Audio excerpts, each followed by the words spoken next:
Fellow Falcoholics, what is up? Welcome to another episode of the Dirty Birds and Brews podcast. I'm your host, Kevin Knight, at Falcoholic Kevin, here to bring you the next in our Falcons training camp preview series. Today we're going to be wrapping up the offense with the offensive line, offensive tackle, center, guard, all those groups, taking a closer look at who the roster locks are, who the top competitors for spots are, and give you my take on who I think is the most likely guys to make the roster. These groups, not as big as they have been in years past, especially tackle. It's a group that's kind of light, so we may see some additional moves there, but definitely an interesting one outside of the locks, which I think are pretty cut and dry. There's a lot of opportunity for guys to sort of surprise and make the roster. The Falcons have brought in a lot of those sort of fringe depth competitor types to this team for training camp, and I think there's a chance we could see some surprises. We could see some draft picks let go potentially. I think it's going to be a very exciting training camp for offensive tackle and interior offensive line depth. In terms of the starters, there are a few battles we'll talk about in this group, but other than that, it's pretty much cut and dry except for really one spot on the offensive line, which is a good spot to be in if we're being honest. So excited to break into that group today. I do want to remind folks once again, we are still running our training camp fundraiser. If you're interested in donating to that, the link is streamlabs.com/thefalcoholic/tip. All the donations this month are going to that fund. If you want to help our travel, appreciate that very much. Thank you guys. Also want to give a shout out to our patrons. If you want to sign up and join our Patreon, it's patreon.com/falcoholiclive. And, I know a lot of people are interested in our fantasy football leagues. Those are always really popular every year. Those will be forming right about the end of July into the preseason is when we'll be doing our slow drafts. So if you're interested in taking part in those, please do sign up in the next few weeks. Probably around the end of our training camp coverage is when we're going to get started with that. And I just want to make sure I have enough spots for everyone that wants to play. But yeah, it's a lot of fun. There's going to be some cool prizes this year, so definitely stay tuned for more information on that. Before we go any further, I want to read you a message from our sponsor, betonline.ag, your number one source for all your betting needs. You can get the latest odds, lines, and matchup reports for baseball, boxing, golf, and more. Again, maybe you're feeling overly confident in the Falcons or another team. You can bet on NFL futures right now before the rest of the league catches up to that hype train after training camp. BetOnline is your sports intel headquarters this season, as they've got you covered for all your insider sports wagering needs. BetOnline is the fastest and easiest way to get your betting info, including live betting options and your favorite casino and card games you can play right from your home.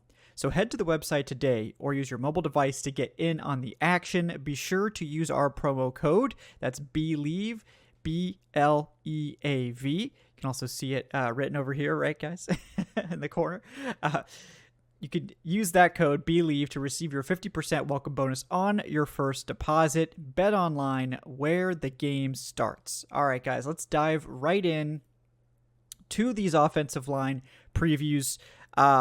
This is an exciting group. We're going to start with tackle, and there's really only out of 7 guys that are currently on the roster. Again, I think this is probably going to add a player, maybe 2, as we get into training camp. We'll see.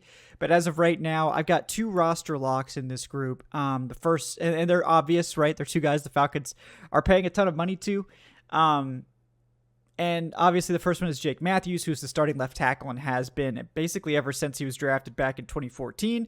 And then Caleb McGarry, the starting right tackle, who, is a guy that I was trying to replace last year. I was worried that he was going to take a step back, but McGarry basically silenced the doubters this year, really became a lot more consistent, and earned himself a nice big contract extension. So he's here for the long haul as well. These 2 guys are absolutely safe roster locks, both core players on this offensive line for Atlanta. Jake Matthews, the ultra reliable, ultra consistent pass protector on the left side. He's going to be key to the Falcons being able to pass the ball more with Desmond Ridder than they were with Marcus Mariota. And they are going to try to pass the ball more, guys. They're not going to keep the passing attempts that low.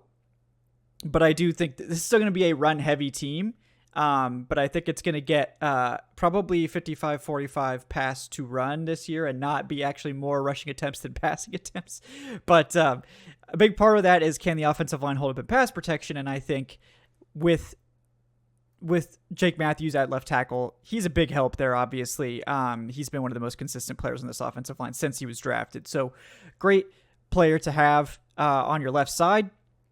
This is his really expensive year this year, and the Falcons were really wise to do this now when they were going to have such an abundance of cap space. And then after this year, his cap hit actually gets very reasonable and very easy to move on from. Not that I think that they will, but if they ever were in a situation where they decided they wanted to trade Matthews for assets or they needed the cap space for somebody else, they have that flexibility. And he's also just on a reasonable, I think it's like $18.5 million sort of deal for the next 3 years. So Matthews, very affordable, under team control for a long time, getting into his early 30s. So he's, and I think a really good place, and the Falcons should have that left tackle spot locked up long term.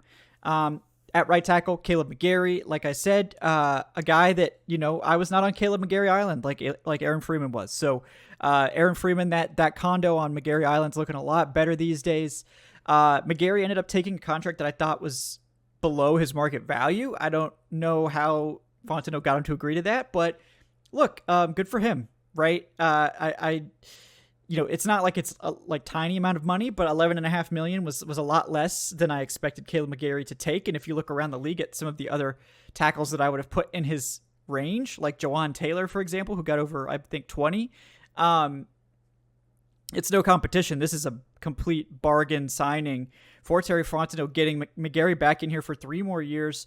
And honestly, this is a situation that's really perfect for McGarry, whereas a guy like Jawan Taylor, not a good run blocker, but a really solid to good pass protector. And the NFL values that more. That's why he was so much more expensive, despite him not probably being, the most consistent or good overall offensive lineman. Like, he's probably on McGarry's level. So that's where you're seeing the difference in price. McGarry, elite run blocker, sort of average pass blocker, but he's gotten a lot more consistent with that. So he's not a liability on the at right tackle as much anymore. I think he's gotten that tamped down pretty well. This is a position where guys do continue to improve and develop into their late 20s, early 30s. This is a long-term growth position. So it's not out of the question that McGarry does continue to hone those pass protecting skills. And, he's gotten better, I think, at handling the speed. I think he's always been pretty good at handling the bull rushers. So his strength and play as a run blocker is also really important for this scheme, where the Falcons are going to require him to carry a lot of the load there, whereas Jake Matthews, very athletic blocker, not necessarily a people mover. I think he's always been an average to above average run blocker, but McGarry has been an elite run blocker on the right side. He's got that power and athleticism. That right side is going to be where they're going to be bulldozing with McGarry and Chris Lindstrom, who we'll talk about in a little bit. This tackle duo is absolutely rock solid at worst, and has the upside to be one of the better tackle duos in the NFL if McGarry can continue to improve. So really happy with those guys. We'll move on to the roster competitors group at tackle, and this is the other 5 guys. I think all of these guys have a legit chance to make the roster. None of them fill me with confidence in terms of swing tackles that I would trust to play immediately in the NFL. The Falcons did make the puzzling decision to move on from Jermaine Ifedi. We don't know what was going on with that. It was sort of the timing was kind of interesting, but they do have a couple of guys in here who I think are NFL quality. They just haven't really been tested much. Probably the most tested of this group is Josh Miles. They also have Barry Wesley, who just got done with a very good run in the XFL. And then Ethan Greenidge, who spent several years with the Saints, made it to the roster, got hurt. So he's a guy that the Saints were going to carry on their 53-man roster, and did have in, I think, 2 or 3 training camps as well, and was on the practice squad quite a bit. But he just never quite was able to translate that into playing time. The Falcons also have Tyler Vrabel, who was a UDFA from last year, who did end up sticking on the practice squad. And then, of course, Jalen Mayfield, who apparently has transitioned back to tackle. So Mayfield's odyssey continues. If he's healthy, this was his natural position. He has size limitations here, which is why they were trying to make him a guard in the first place. I don't have a lot of faith that this is going to go super well for Mayfield, but he's going to have an opportunity to play tackle now, it seems like. But yeah, in terms of these 5 guys, I think, to me, I think Josh Miles is the one that has the best chance. That's just my opinion.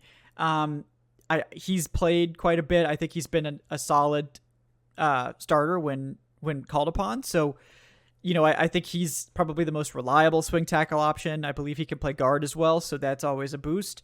Barry Wesley, he did have a very good season in the XFL, so he's got that to his name. He was a later addition, and I think he's somebody who's interesting.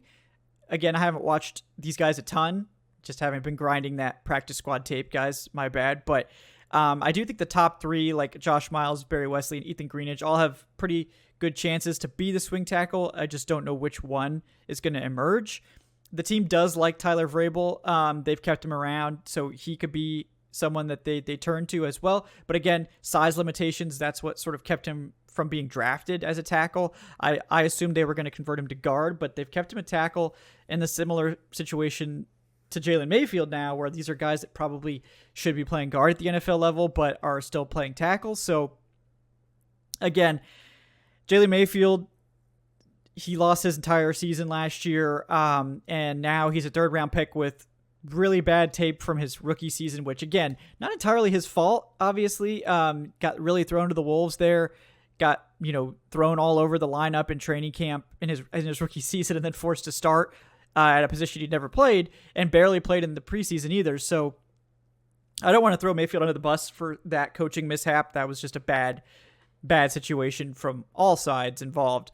But now going back to tackle, I mean, is that going to be enough to rehab his career? I don't know, but he was a guy that I thought was a good tackle. He only had about, I think, 14 starts at right tackle in college. So he was definitely a guy that was, less experienced. So maybe going back to that natural position will help him find his footing a little bit. We'll see. I do think it's going to be a really tough climb for Mayfield, but I think it would have been tougher at guard where we know he was not good.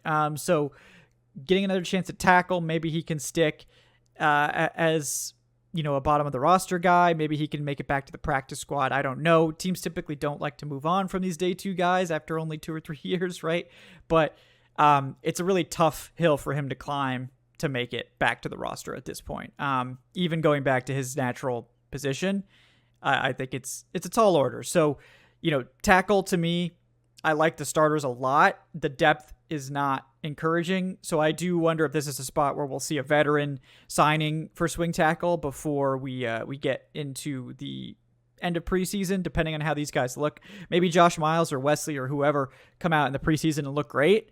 And then we don't have to worry about it. But I do think there's a lot of veteran tackles left on the market. I think this is a spot where the Falcons probably are going to possibly look to find some veteran assistance at this point. All right. Interior offensive line, this group, bigger, 9 guys here, which makes sense, right? Because there are 3 starters on the interior versus only 2 at tackle. And I think this group is also pretty cut and dry with the roster locks. I've got 9 total centers and guards and 4 roster locks in this group. Chris Lindstrom, Drew Dahlman obviously are the first 2. And then we've got rookie second rounder Matthew Bergeron. That's obvious. You're not cutting your second rounder. And then I also think Matt Hennessy is ultimately going to be safe. I think he's a roster lock at this point. So Lindstrom, it's obvious. They just gave him a massive extension. He's arguably the best guard in the NFL. He was the best guard in 2022. Obviously, to get the crown of the best guard, I realize, you have to do it for more than one season, but he's on that trajectory. He's been getting better every single year. It's a really good, positive trajectory, and I just love Chris Lindstrom. I think he's awesome. I want to shout out Will McFadden over at the site, thefalcoholic.com. Just did a great film review on why Lindstrom is so effective, especially in this scheme, so definitely go check that out, guys. And I just love Lindstrom. He and McGarry on that right side are really going to make this a very dangerous rushing attack, especially running to that right side. And maybe the left will get there as well, depending on what happens at left guard. We'll talk about that. But yeah, Lindstrom, absolutely 100% safe. Arguably the best player on this. I mean, I think it's pretty clear he's the best player on this offensive line now. So Thomas Sterntroff gave the Falcons some big gifts right before he left, right? Got him Lindstrom, got him McGarry, who did end up panning out, and AJ Terrell. So, didn't do a lot of things right, but did nail those last few first-round picks. So, got to give him his credit there.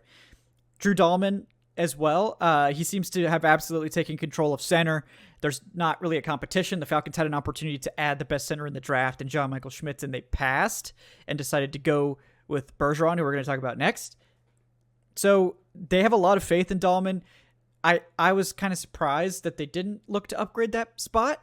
I think a lot of people were expecting them to go after the Titans center who was cut as well. But they seem to have a lot of faith in Dahlman. He is really young. He is a guy that I think got better as the year went on. And it comes down to the pass pro, because I think Dahlman as a run blocker was very effective, consistently effective in that arena. And then the pass blocking was just inconsistent, which is, if that sounds like Caleb McGarry, it is. So if he can get that pass protection up to where it needs to be, and then the other thing is, can he get his protection calls to where they need to be? Because the Falcons were vulnerable to the blitz at times. They were not getting stuff picked up the way they should be. That's something that can come with more experience as well. So I think Drew Dahlman has an opportunity to improve that aspect of his game, to improve the anchor and the pass protection. And I think he has every opportunity then to be an above average center. So we'll see how that works. But again, this is a Falcons offensive line that's now paying 3 out of the 5 guys. You probably can't get an ultra expensive center in here or an ultra expensive left guard in here. You're going to have to get some mid-range guys or some, young guys in here to fill those spots, because you can't pay all 5 guys. It limits the rest of your offense in a big way. So I think Drew Dahlman, I'm comfortable with it. I want to see that improvement, but he's a guy that I do like quite a bit. Then we got Matthew Bergeron, the second-round rookie, who I just love. He's such a fun guy. I'm really excited to meet him and talk to him more at training camp. I did get to see him play here in Syracuse. Was a guy that I always thought was really good. I honestly thought he would play tackle at the NFL level. And this is not a guy that's like a Jalen Mayfield or Tyler Vrabel that we talked about, where he's got size limitations. I mean, he's not the biggest tackle, but I think that he could play tackle. That is still something that could be in his future. But I think for now, getting him in at left guard is going to mitigate some of his biggest weaknesses, like some of his footwork stuff, when doing those deep passing sets and stuff on the outside. Those were some of his weaker areas. So I think getting him in that more condensed space, letting him use his physicality and his strength, and really accentuating his athletic traits in the guard position is probably going to result in better play early in his career. So I do really like the Bergeron pickup, and I think that by the end of training camp, he's probably going to be the starting left guard. But this team is all over the place with how they do this, right? Like we saw the team basically throw Jalen Mayfield to the wolves. Now, maybe you could argue that was because they had no better options, but are they going to do that again? Are they going to put Bergeron out there, or are they going to roll with Matt Hennessy, who I think is the other roster lock? He is the current left guard starter. He has been starting basically, I think, all through the offseason program, including mandatory minicamp. And we all know Matt Hennessy has the flexibility to slide over and play center too. And that's why he's 100% safe, because if he's not starting at left guard, Matt Hennessy is their backup center. I think as well, and his flexibility to play both those spots at like a solid level, I think is really valuable. I think he's a guy that you want to keep. He is, I think, making like 2-point-something million against the cap, so he's not cheap. He is one of those guys that the Falcons could cut to save, I think, $2.7 million.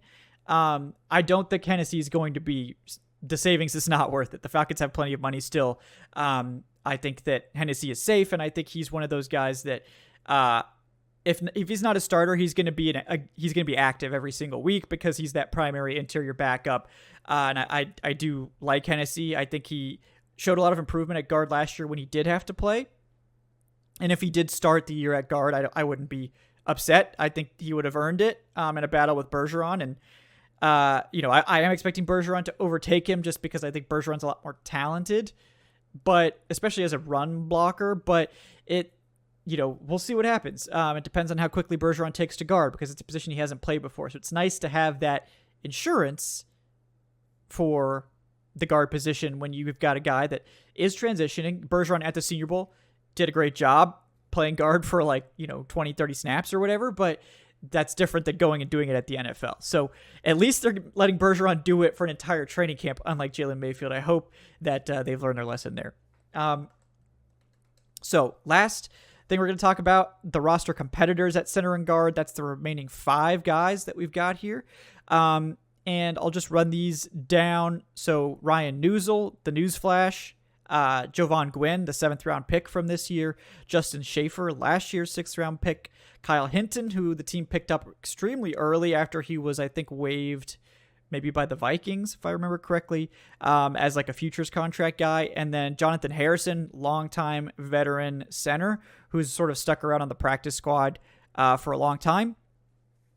And this group, I do think this actually group has quite a bit of intrigue.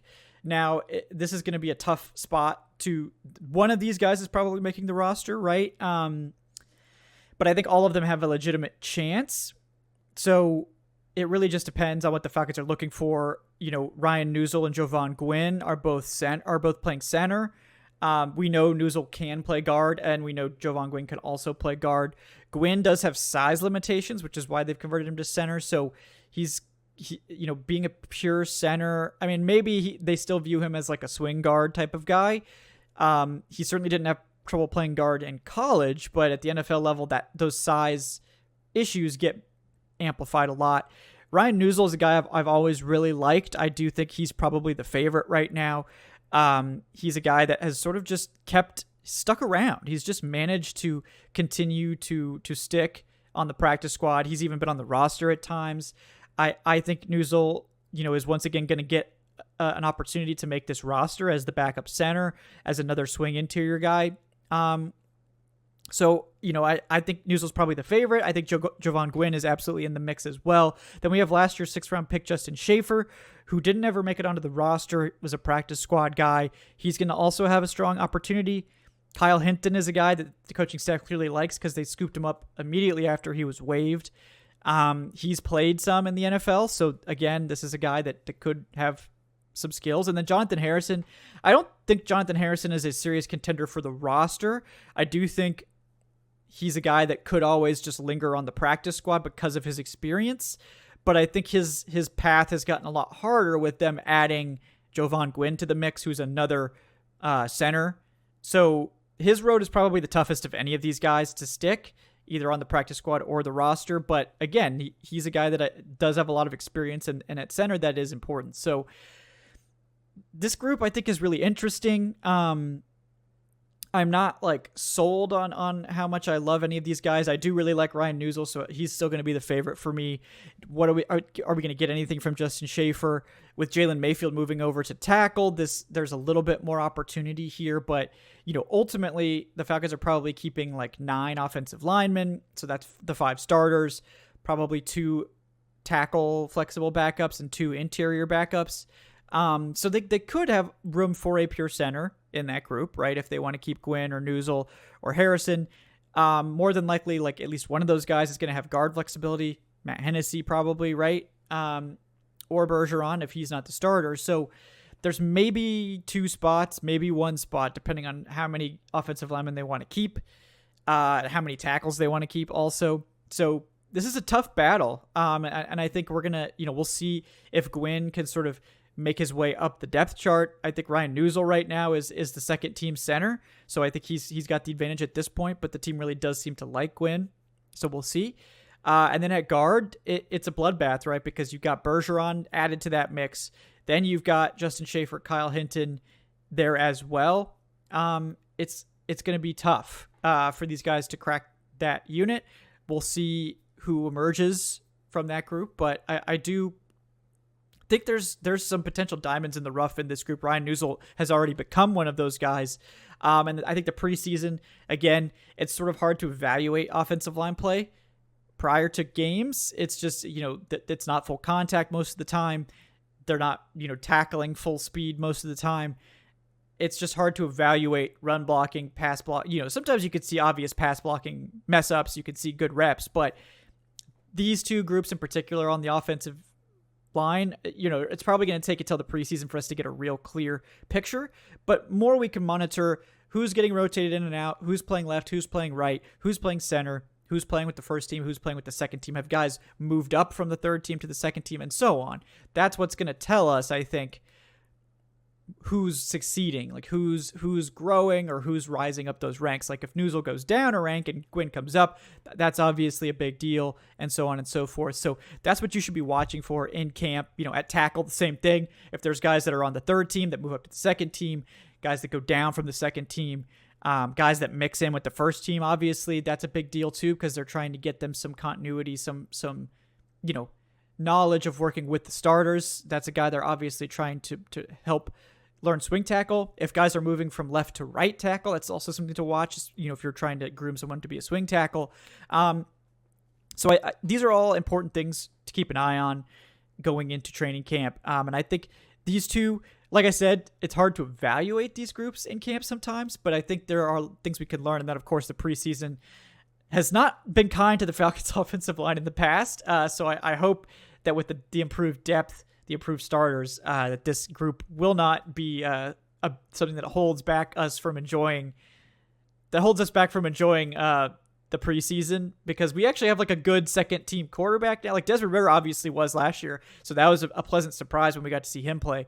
Now we got Taylor Heineke, who can go out and hopefully do some fun stuff in the preseason and make those preseason game calls a little bit more entertaining for Odd Not an Eye. So guys, once again, thank you so much for tuning in to the Dirty Birds and Brews podcast. I'm Kevin at Alcoholic Kevin. We hope you enjoyed this episode. Like I said before, you can donate to the Falcons Training Camp Fund. That's in the show description. You can check out the community Discord server. The link to that is also in the show description. Please subscribe. If you're watching that video and enjoying it, please do leave us that 5-star review on your podcast platform of choice. If you're enjoying that, you can follow the show at Alcoholic Live on Twitter. If that platform continues to exist long term, we'll see. But guys, appreciate you spending some of your offseason time with me. We'll be back next week starting with the defense. We're going to start on the defensive line, go in sort of reverse order here from the offense. So look forward to that, folks. It's going to be a good one. Today's show was brought to you by Bet Online. Until next time, guys, thanks again for tuning in. We'll see you.